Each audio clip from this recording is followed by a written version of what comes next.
La industria del automóvil da empleo en Europa a millones de trabajadores.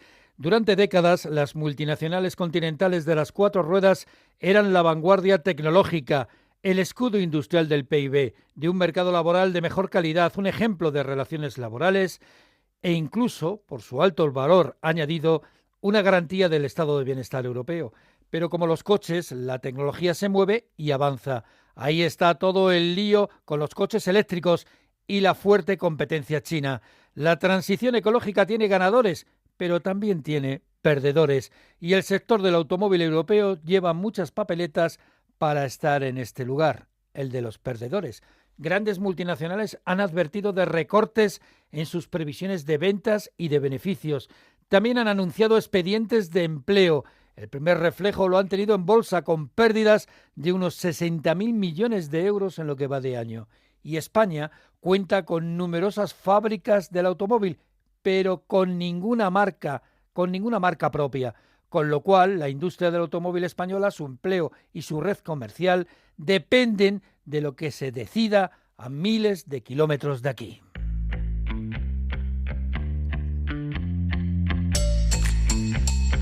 La mirada económica, con Ignacio Rodríguez Burgos. Una mirada inquisitiva, reflexiva y divulgativa a la realidad económica del momento. Mercedes, BMW, Aston Martin, pero también otras multinacionales del motor como Volkswagen, Ford o Stellantis, la dueña de Fiat, Opel y Peugeot, han advertido en las últimas semanas de la crisis y de la debilidad que atraviesa la industria europea del automóvil. Estas multinacionales y numerosos expertos han anunciado el recorte de ventas, de producción y de beneficios, y esto ha generado intensas pérdidas en los mercados financieros. Desde el inicio de año, las grandes empresas del motor continentales y sus industrias auxiliares de componentes han sufrido intensas devaluaciones en bolsa, devaluaciones que rondan los 60.000 millones de euros de depreciación bursátil. Esta industria, el motor, supone el 10% de la industria europea y algo más de 3.100.000 personas que trabajan en ella. Durante mucho tiempo ha sido la vanguardia industrial, en especial en Alemania, pero una conjura de efectos múltiples está golpeando sin piedad a los coches. Primero está el fin de la energía barata de la que gozaba Alemania, elemento tractor del sector. En segundo lugar, la competencia china con elevadas subvenciones del gobierno de Pekín para la conquista de nuevos mercados gracias a su ventaja competitiva con la nueva tecnología eléctrica. Sus ventas están en máximos. Y en tercer lugar está la ingenuidad de los dirigentes políticos europeos de lanzar una transición ecológica hacia la movilidad eléctrica sin haber contado antes con el sector del automóvil y sin haber previsto las sendas industriales adecuadas para alcanzar la meta. Vamos, como si fueran Maquiavelo, se impusieron los objetivos finales sin tener en cuenta los medios. Y en este panorama, España ve como las decisiones sobre sus fábricas, su industria, sus empleos dependen del exterior, que es donde están las sedes. Al menos en septiembre aumentaron las matriculaciones de coches en nuestro país. Incluso el segundo vehículo más vendido fue un eléctrico puro, el Tesla Model 3, pero lo fue sobre todo por una agresiva política comercial. La cuestión es que este dato mensual de crecimiento de las matriculaciones puede que sea un espejismo. Una visión más profunda.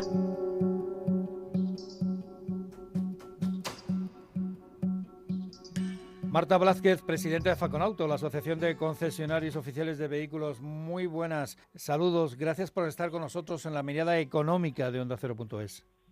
Muchísimas gracias y, pues, por supuesto, encantada. En el pasado mes de septiembre se matricularon en España 73.000 vehículos. ¿Es un cambio de tendencia o es un espejismo en la complicada situación en la que se encuentra el negocio de las cuatro ruedas? Bueno, la verdad es que al final ha quedado en un crecimiento de un 6,3% el mes de septiembre, pero bueno, ojalá y fuera un cambio de tendencia. Lo que pasa es que yo me temo que todavía el consumidor no está en la tendencia que a nosotros nos gustaría como sector. ¿Y esto por qué es debido? ¿Qué está pasando para que haya estos problemas un día sí y otro también en el mundo del automóvil, con noticias negativas y además con una especie de retraimiento, desconfianza del consumidor? Pues yo creo que al final, tú lo has dicho, yo creo que es un poco, tenemos a los clientes y a los consumidores despistados con tanto debate en torno al automóvil, y por eso en un mercado que tendría que estar en torno al 1.200.000 unidades, pues en la mejor de las previsiones yo creo que rondaremos el 1.000.000 como mucho. Y es porque tenemos estudios de que efectivamente el cliente, por un lado, no sabe qué coche comprarse, esa es la pregunta que muchos de los clientes seguro que se hacen, y por otro lado los mensajes y la regulación que tenemos no favorece que el sector se desarrolle con la tranquilidad que tendríamos que estar transmitiéndole a los consumidores. Creo que hay pues unas dudas más que razonables con el tema del vehículo eléctrico o electrificado. Y por otro lado, yo creo que no están en España las ayudas eficaces para que este mercado crezca. Uh-huh.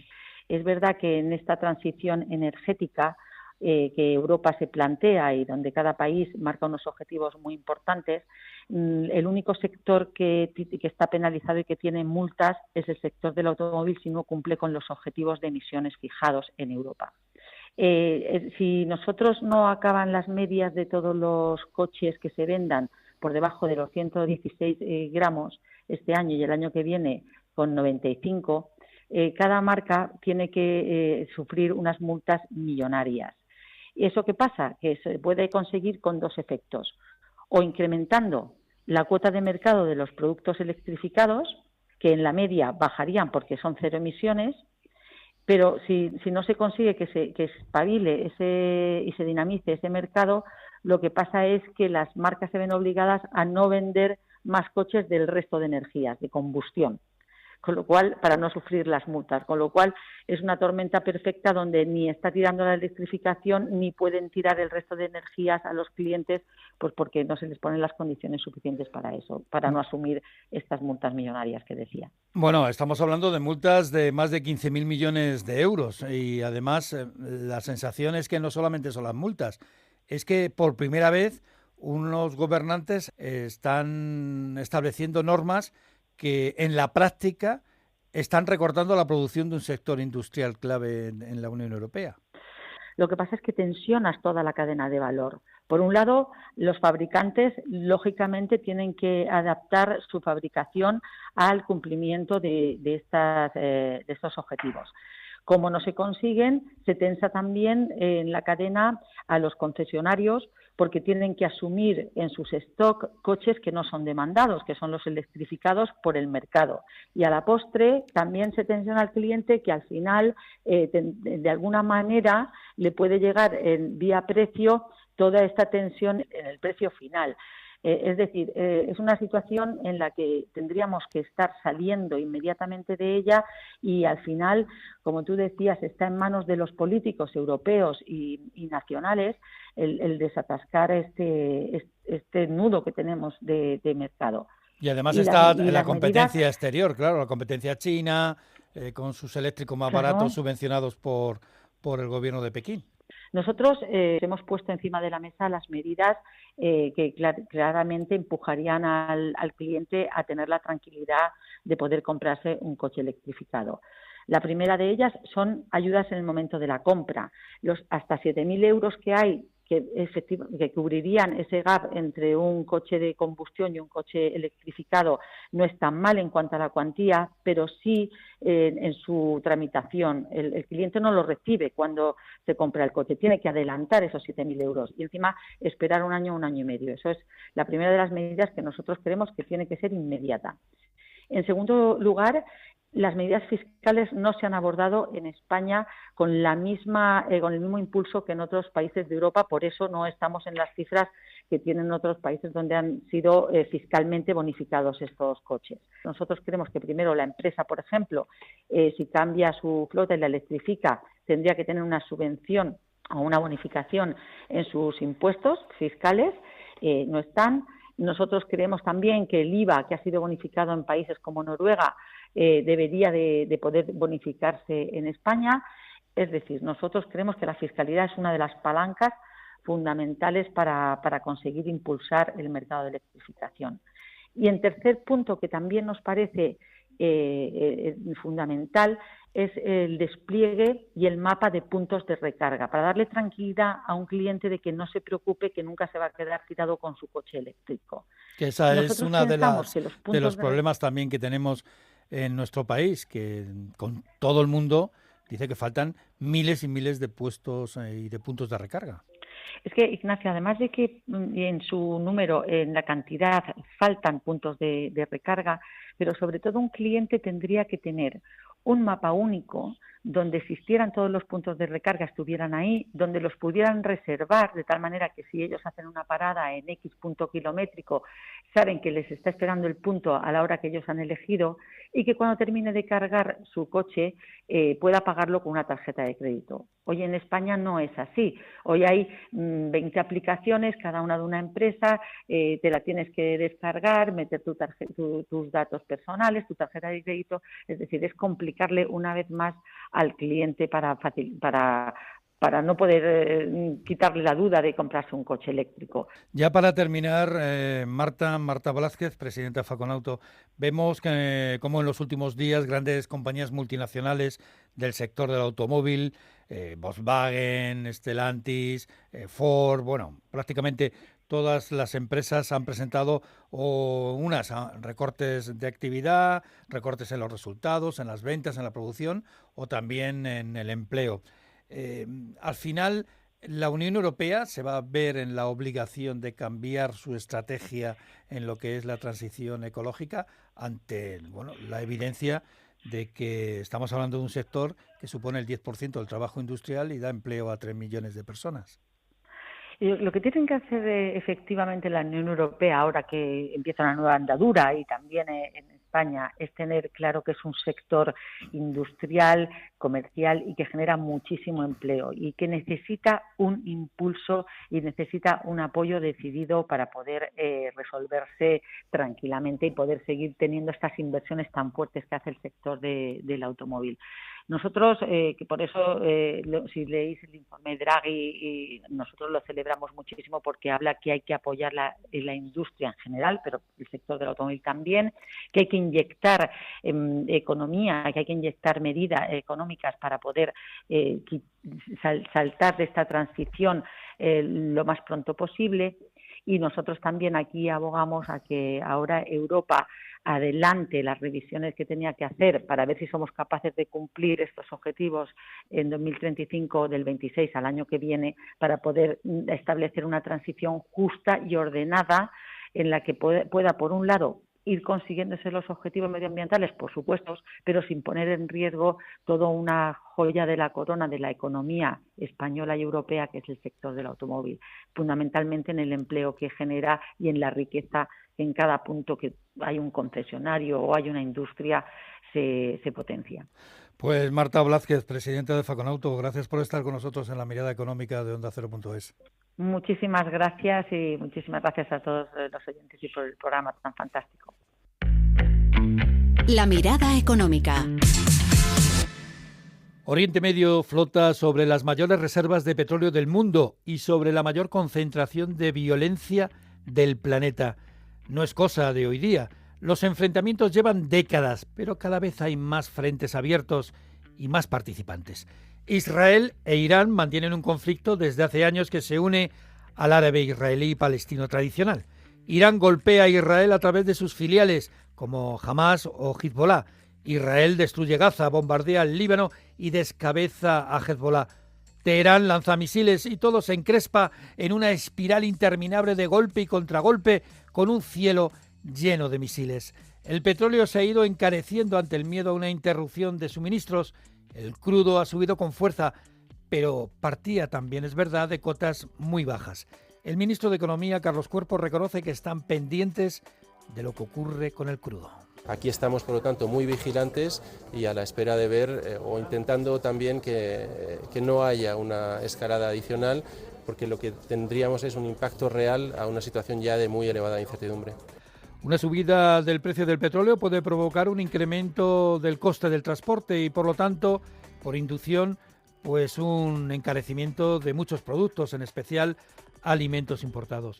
La clave está en los 34 kilómetros que separan Omán de Irán.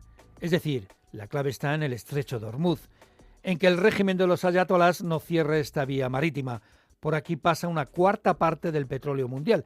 Pero esta vez, a diferencia de lo que ocurrió en la primera guerra del petróleo, la del año 1973, esta vez existen muchos países occidentales que tienen un gran bombeo de crudo, como ocurre con los Estados Unidos, el mayor productor del planeta, con Canadá y sus arenas bituminosas, o con Noruega, que domina el Mar del Norte con sus pozos petrolíferos. Además, la generación de energías renovables ha alcanzado cotas que no eran previsibles hace décadas, y la OPEP teme que un petróleo caro incentive más las inversiones en las energías verdes y alternativas. Esto por un lado. Y también en una mayor producción del crudo de esquisto, es decir, del famoso fracking. La metamorfosis económica. Pues vamos con las noticias de la transformación económica, la metamorfosis económica en la que estamos inmersos con la ayuda de Patricia Gijón. OpenAI cierra su ronda de financiación para buscar más dinero, más fondos. Nvidia entra en el capital de OpenAI con 6.600 millones de dólares. La valoración del gigante tecnológico alcanza los 157.000 millones de dólares y la convierte en una de las compañías más valoradas del mundo, en una operación en la que también ha participado Microsoft. Ineco gana a Francia al hacerse con uno de los mayores contratos de ferrocarril en Marruecos. La Ingeniería Pública Española se adjudica un proyecto para mejorar las conexiones en tren de Tánger y Tetuán dentro de un plan ferroviario de 35.000 millones de euros que supondrá más de 85 kilómetros de nueva vía ferroviaria. Y ojo al dato. El Corte Inglés apunta también al negocio de los centros de datos. La compañía, en el marco de su plan de diversificación, ha entrado en el negocio de los data centers con la compra de la filial española de la mexicana Kio Networks. Entre las infraestructuras que incluye el acuerdo está el nuevo espacio en Paterna que ultima su puesta en marcha. Más noticias sobre la transformación económica, la metamorfosis económica en OndaCero.es. La mirada económica. Ignacio Rodríguez Burgos. En Onda Cero ha tenido lugar la primera entrevista de José Luis Escrivá como gobernador del Banco de España y ha querido dejar sobre la mesa dos ideas. Primero, que es el más preparado, no tiene problemas de autoestima el gobernador. Y en segundo lugar, que no debe haber ninguna duda sobre la independencia del Banco de España con él al frente. Usted va a ser independiente. Ya es independiente. No tenga la menor duda, no tenga la menor duda. Mientras fue miembro del Gobierno de España no era independiente porque estaba sometido, digamos, a las decisiones de un órgano colegiado. Absolutamente. Su perfil para el cargo de gobernador, ha dicho Escrivá, es el adecuado. Vamos, que le viene como un guante. Yo creo que todos esos elementos confluyen en mi caso, por las razones que sea, y yo creo que el presidente estuvo viendo perfiles de esas características y lo tenía o no. Y el que tenía, yo creo que el perfil probablemente más redondo, permíteme que no sea muy modesto, y lo tenía muy cerca, que era yo. Así es. Pues así es, y así lo dice. Afirma que el informe de pensiones del Banco de España, ese informe reconoce que su reforma, la de las pensiones, incluye por primera vez una cláusula de sostenibilidad y que el gasto en pensiones en España pues estará alrededor del 13%. Y en cuanto al alquiler y en cuanto a si las zonas tensionadas funcionan y ayudan a controlar o no el precio del alquiler, pues el gobernador no tiene evidencia de ello. No me consta, no me consta y yo sé que la dirección de economía del banco es un tema que le preocupa porque es un tema muy importante para el desenvolvimiento de la economía española y de nuestra sociedad. En la OPA del BBVA sobre el Sabadell, el gobernador del Banco de España recuerda que esta entidad ya apuntó que sería solvente el banco resultante de la posible fusión. Y en cuanto a la subida del precio del petróleo, pues José Luis Escrivá asegura que lo importante no es la inflación general, sino en ver cómo evoluciona la subyacente. Lo más destacado. Con todo lo que está pasando en el mundo, hay una constante económica española espectacular, que no cambia, que es el turismo. Los turistas extranjeros siguen eligiendo a España como principal destino vacacional. Hasta agosto han llegado más de 64 millones de visitantes extranjeros, que han gastado aquí, en nuestro país, más de 86.000 millones de euros, que ya es dinero. Esta es la cúpula de hierro de la economía española, la gran sombrilla en la que se refugia buena parte del PIB y de la balanza exterior. El problema es que cuando se marchan los turistas, cuando vuelven a sus casas, pues sube el paro. En septiembre aumentó el desempleo en algo más de 3.000 personas y la ocupación apenas se elevó en algo más de 8.000. Pero a pesar del buen año turístico, fíjense, en el verano España contabilizó la mayor destrucción de puestos de trabajo en 12 años. La mayor destrucción de puestos de trabajo en 12 años. Casi 200.000 empleos menos entre julio, agosto y septiembre. Y dentro del sector turístico anida una tormenta. El nuevo reglamento de registro y control de huéspedes que deben efectuar los hoteles, los alojamientos, los campings, las agencias de viajes. Una recopilación de hasta 28 datos por viajero, que además de su identidad, pues alcanza, por ejemplo, el grado de parentesco de los clientes, su correo electrónico, aparte del teléfono, e incluso el IBAN, es decir, la cuenta corriente. Algo que preocupa a los hoteleros, entre otras cosas, por la protección de datos, pero también por el respeto a la privacidad de los consumidores. Y después están, claro, las dificultades técnicas, como apunta Ramón Estalella, secretario general de la Confederación de Hoteles. Es imposible, que genera un caos y que además atenta contra la libertad de las personas, el libre movimiento de personas, minimización de datos, muchísima normativa europea, les da igual. Y entonces, bueno, estamos en un momento, está el sector en pie de guerra, pero todo el sector, agencias de viajes, rentacar, campings, hoteles, todos estamos en pie de guerra contra el Ministerio a nivel español y sobre todo a nivel internacional. Y es que esta noticia ha tenido repercusión en los países de origen de los turistas, especialmente en Alemania o en el Reino Unido. En el sector hablan del gran hermano que todo lo ve, de una intromisión del Ministerio del Interior en la intimidad de las personas. Un ministerio que dirige un juez, Fernando Grande Marlasca. Pero Interior no cede y quiere el registro en marcha en diciembre. Y el que no cumpla, pues que se atenga a las consecuencias. El que no cumpla sufrirá fuertes multas que pueden ser de órdago. La mirada económica. Es todo. Muchas gracias por estar una semana más con nosotros en La Mirada Económica de OndaCero.es. Un abrazo.